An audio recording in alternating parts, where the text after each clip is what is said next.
அதி சீக்கிரமாய் மத்திய ஆகாயத்தில் வெளிப்பட போகிற இயேசு கிறிஸ்துவின் நாமத்தினாலே வாழ்த்துகிறேன். இந்த 2024 வருஷத்திற்குள் பிரவேசிக்க கிருபை பாராட்டின ஆண்டவரை ஸ்தோத்தரித்து மகிமைப்படுத்துவோமாக. இந்த நாளிலும் ஒரு வசனத்தை உங்களுக்கு முன்பதாக எடுத்து சொல்ல ஆசைப்படுகிறேன். இயேசு இந்த உலகத்தில் இருந்த பொழுது எத்தனையோ வார்த்தைகளை ஜனங்களுக்கு முன்பதாக, சீஷர்களுக்கு முன்பதாக வெளிப்படுத்தினதை நாம் வாசிக்கிறோம். அதிலே ஒரு வார்த்தையை ஆண்டவர் சொல்கிறார். யோவான் எழுதின சுவிசேஷம் 10ஆம் அதிகாரம் 9ஆம் வசனத்திலே ஆண்டவர் இவ்விதமாய் சொல்லுகிறார், நானே வாசல், என் வழியாய் ஒருவன் உட்பிரவேசித்தால் அவன் ரட்சிக்கப்படுவான் என்று ஆண்டவர் சொல்லுகிறார். நானே வாசல், என் வழியாய் ஒரு மனிதன் உட்பிரவேசித்தால் நித்திய ஜீவனை சுதந்தரித்து கொள்ளுவான் அல்லது பரலோக ராஜ்யத்தை சுதந்தரித்து கொள்வான் என்று ஆண்டவர் சொல்லுகிறார். இந்த உலகத்தில் இயேசு கிறிஸ்து மாத்திரமே நித்திய ஜீவனுக்கான வழி, வாசல் என்று சொல்லி ஆண்டவர் சொல்லுகிறார். பரிசுத்த பேதுரு சொல்லும் பொழுது அப்போஸ்தலர் நடபடிகளின் புத்தகம் 4ஆம் அதிகாரம் 12ஆம் வசனத்திலே வாசிக்கிறோம், அவராலே அன்றி வேறு ஒருவராலும் ரட்சிப்பு இல்லை, நாம் ரட்சிக்கப்படும்படிக்கு வானத்தின் கீழேயும் மனுஷர்களுக்குள்ளே அவருடைய நாமமே அல்லாமல் வேறொரு நாமம் கொடுக்கப்படவில்லை என்று பரிசுத்த பேதுரு எழுதுகிறதை நாம் வாசிக்கிறோம். என கருமையான கர்த்தருடைய பிள்ளையே, நித்திய ஜீவனுக்கான வாசல் இயேசு என்று சொல்லி வேதத்திலே எழுதப்பட்டிருக்கிறது. அவரே நித்திய ஜீவனாய் இருக்கிறார். அவரை அல்லாமல் ஒருவனும் நித்திய ஜீவனை சுதந்திரித்துக் கொள்ள முடியாது என்று பார்க்கிறோம். இயேசு இந்த உலகத்திலே உலாவின பொழுது ஆண்டவர் சீஷர்களுக்கு மத்தியில் சொல்லுகிற ஒரு வார்த்தை என்ன? யோவான் எழுதின சுவிசேஷம் 14ஆம் அதிகாரம் 3ஆம் வசனம் முதல் வாசித்து பார்ப்பீர்களானால் அங்கே ஆண்டவர் சீஷர்களுக்கு சொல்லுகிற ஒரு வார்த்தை, நான் போய் உங்களுக்காக ஒரு ஸ்தலத்தை ஆயத்தம் பண்ணுவேன், நான் ஆயத்தம் பண்ணின பின்பு நான் இருக்கிற இடத்தில் நீங்களும் இருக்கும்படியாய் மறுபடியும் நான் வந்து உங்களை சேர்த்து கொள்ளுவேன் என்று ஆண்டவர் சொல்லுகிறார். நான் மறுபடியும் வருவேன், வந்து உங்களை சேர்த்து கொள்வேன் என்று ஆண்டவர் சொல்லுகிறார். இந்த உலகத்தில் பிறந்து வாழ்ந்த எந்த ஒரு மனிதனும் உறுதியான ஒரு வாக்குத்தத்தத்தை, உறுதியான நம்பிக்கையான ஒரு வாக்குத்தத்தத்தை சொன்னதில்லை, சொல்ல போவதும் இல்லை. அவரே வானத்தையும் பூமியை உண்டாக்கினவர், நமக்காக ரட்சிப்பை ஏற்படுத்தினவர், நித்திய ராஜ்யத்தில் உங்களுக்காகவும் எனக்காகவும் ஒரு ஸ்தலத்தை ஆயத்தம் பண்ணுகிறார். அவர் சொன்ன பொழுது ஆண்டவர் சொல்லுகிறார், நான் போகிற இடத்தை அறிந்திருக்கிறீர்கள், வழியையும் அறிந்திருக்கிறீர்கள். நான் போகிற இடத்தை அறிந்திருக்கிறீர்கள், வழியையும் அறிந்திருக்கிறீர்கள். ஆண்டவர் வழியை ஏற்படுத்தின ஆண்டவர். நானே வாசல், நானே வழி, என் வழியாய் உட்பிரவேசிக்கிறவன் நித்திய ஜீவனை அடைவான் என்று வாசிக்கிறது போல ஆண்டவர் சொல்லுகிறார், நான் போய் ஸ்தலத்தை ஆயத்தம் பண்ணின பின்பு உங்களை மறுபடி நான் அழைத்து கொண்டு வருவேன், அழைத்து கொண்டு செல்லுவேன் என்று ஆண்டவர் சொல்லுகிறார். அதற்கு தோமா ஒரு வார்த்தை சொல்லுகிறார், ஆண்டவரே, போகிற இடத்தை அறியோமே, வழியை நாங்கள் எப்படி அறிந்து கொள்ள முடியும்? போகிற இடத்தை நாங்கள் அறியவில்லை.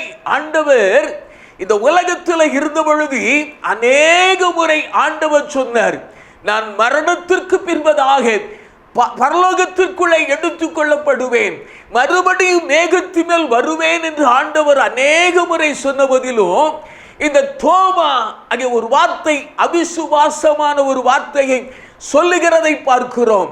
ஆண்டவர் சொல்லுகிறார், நான் போவேன், நானே வழி, மறுபடியும் நான் உங்களை சேர்த்துக் கொள்ள வருவேன் என்று சொல்லுகிறார்.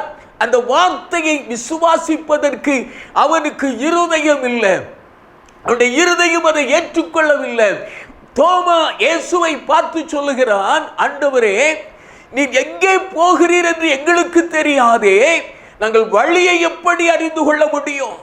வழி எங்கே என்று சொல்லி எப்படி நாங்கள் அறிந்து கொள்ள முடியும் என்று சொல்லி தோமா கேட்கிறதை பார்க்கிறோம். இயேசு அதற்கு சொல்லுகிறார், நானே வழி, நானே வழி, நானே வழியும் சத்தியமும் ஜீவனுமாய் இருக்கிறேன், என்னை அல்லாமல் ஒருவனும் பிதாவினிடத்தில் வரான் என்று எழுதப்பட்டிருக்கிறது. எனக்கு அருமையான கர்த்தருடைய பிள்ளையே, அவரே வழி, நித்திய ஜீவனுக்காக பிதாவாகிய தேவன் ஏற்படுத்தின வழி, பாதை அவரே. இயேசுவே ஒளியாயிருக்கிறார், இயேசுவே வழியாயிருக்கிறார். அவரை அல்லாமல் எந்த வழியிலே போனாலும் நித்திய ஜீவனை சுதந்திரித்துக் கொள்ள முடியாது. இன்றைக்கு அநேகர் மரணத்திற்கு பின்பதாக சொர்க்கத்திற்கு போக வேண்டும் என்று சொல்லி எத்தனையோ கோடி கோடியான ஜனங்கள் வழி தெரியாமல் போகிக் கொண்டிருக்கிறதை பார்க்கிறோம்.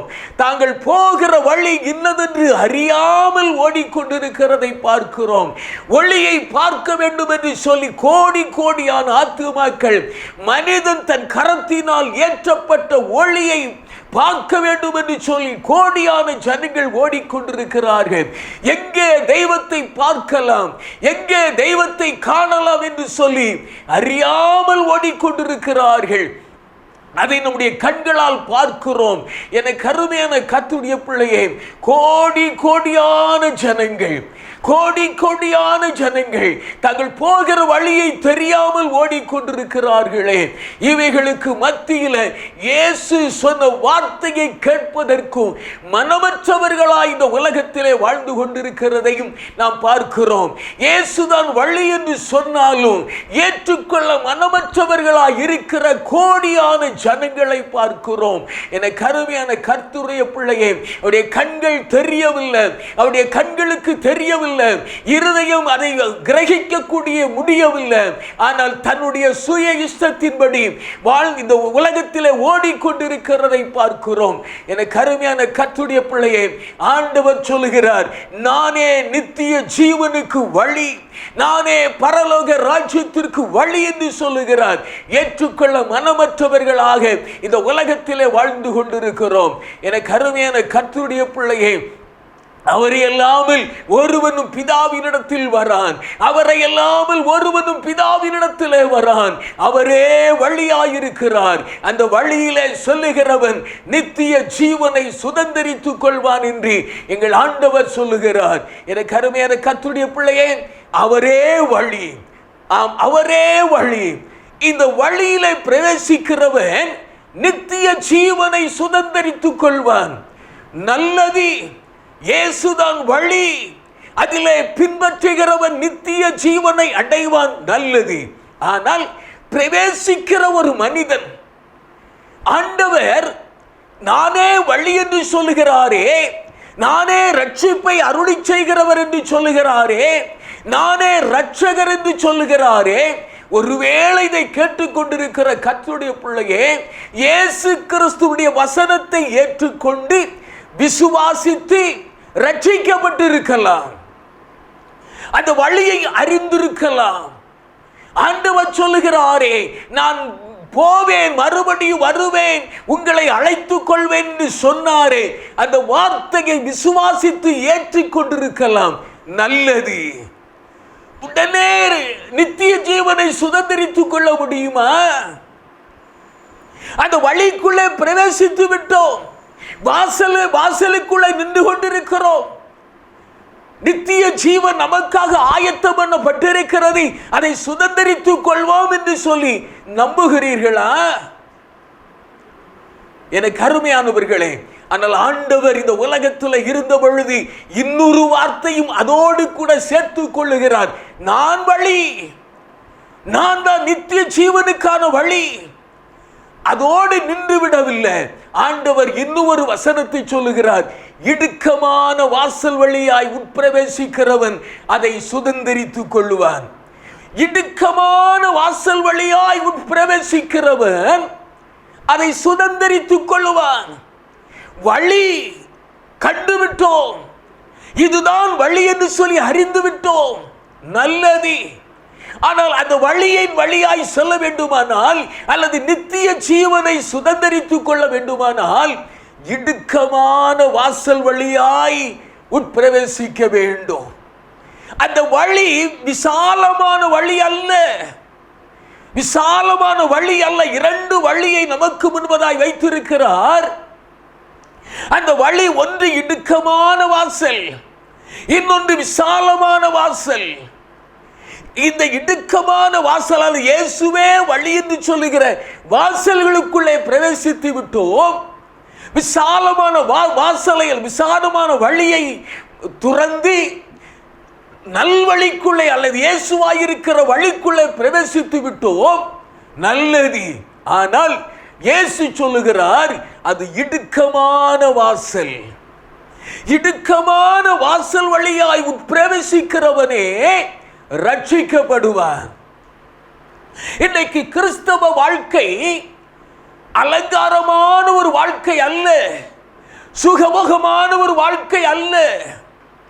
உண்மையாகவே இயேசு கிறிஸ்துவின் இரத்தத்தினால் மீட்கப்பட்டிருப்போமானால், அநேக இடுக்கமான காரியங்கள், நித்திய ஜீவனை சுதந்தரிக்க கூடாதபடி தடை செய்கிற காரியங்கள் நமக்கு முன்பதாய் நிற்கிறது. அது என்ன காரியங்கள் என்று சொல்லி வேதத்தில் எழுதப்பட்டிருக்கிறது. அதன் வழியாய் பிரவேசிப்போமானால் மாத்திரமே நித்திய ஜீவனை சுதந்தரித்துக் கொள்ள முடியும். இது என்ன வழி என்பதை எனக்கு அருமையான கர்த்தருடைய பிள்ளையே, அடுத்த செய்தியிலே கேட்க உங்களை அன்போடு கூட கேட்டுக்கொள்கிறேன். இந்த நாளிலே இயேசுவே வழி என்று சொல்லி அறிந்திருக்கிறோம். இயேசு சொன்ன வசனத்தின்படி, வார்த்தையின்படி விசுவாசித்து ஏற்றுக்கொண்டிருக்கிறோம். ஆனால் இந்த வழி இடுக்கமான வாசல் வழி என்று சொல்லி வேதம் சொல்லுகிறது. அது என்ன வழி, என்ன வாசல் என்பதை அடுத்த செய்திகளிலே கேட்டு விசுவாசிக்க உங்களை அன்போடு கூட கேட்டுக்கொள்ளுகிறேன். ஒரே நிமிடம் செபிப்போம். பரலோகத்தின் தேவனே, உமக்கு ஸ்தோத்திரம் செலுத்துகிறோம். இந்த உலகத்தில் நீர் உலாவின பொழுது நானே வழி என்று சொன்னீர். உலகம் அந்த வழியை வெறுத்து ஒதுக்குகிறதை பார்க்கிறோம். ஆனால் உண்மையல்லாதபடி ஒருவனும் ரட்சிக்கப்பட முடியாது அல்லது நித்திய ஜீவனை அறிந்து கொள்ள முடியாது என்று சொல்லி எங்கள் ஆண்டவர் சொல்லியிருக்கிறேன். ஆகவே நாங்கள் ஒவ்வொருவரும், இதை கேட்டுக்கொண்டிருக்கிற ஒவ்வொருவரும் இயேசு என்று சொல்லுகிற வழியை பின்பற்றி அந்த வாசல் குழுக்குள்ளே பிரவேசி ஆண்டவர் எங்கள் ஒவ்வொருவருக்கும் கிருபை பாராட்டுவீராக. ஆண்டவரே, நீர் அப்படி வழியை வெளிப்படுத்துகிற கிருபைகளுக்காய் ஸ்தோத்திரம். இன்னும் நான் அந்த வழியை ஏற்றுக்கொள்ளவில்லை, அந்த வழியை நான் காணவில்லை என்று சொல்லுகிற ஒவ்வொருவருக்கும் கர்த்தர் தம்மை வெளிப்படுத்துவீராக, வழியை காண்பிப்பீராக. தோமாவுக்கு சொன்னது போல எங்கள் ஆண்டவர் கேட்கிற உள்ளங்களுக்கும் கர்த்தர் வழியை காண்பிக்கும்படியாய், தம்மை வெளிப்படுத்தும்படியாய் இயேசுவின் நாமத்தினாலே ஜெபிக்கிறோம். ஆண்டவர் அப்படி செய்கிற கிருபைகளுக்காய் ஸ்தோத்திரம், ஸ்தோத்திரம். இயேசுவின் நாமத்தினாலே ஜெபிக்கிறோம் பிதாவே, ஆமென்.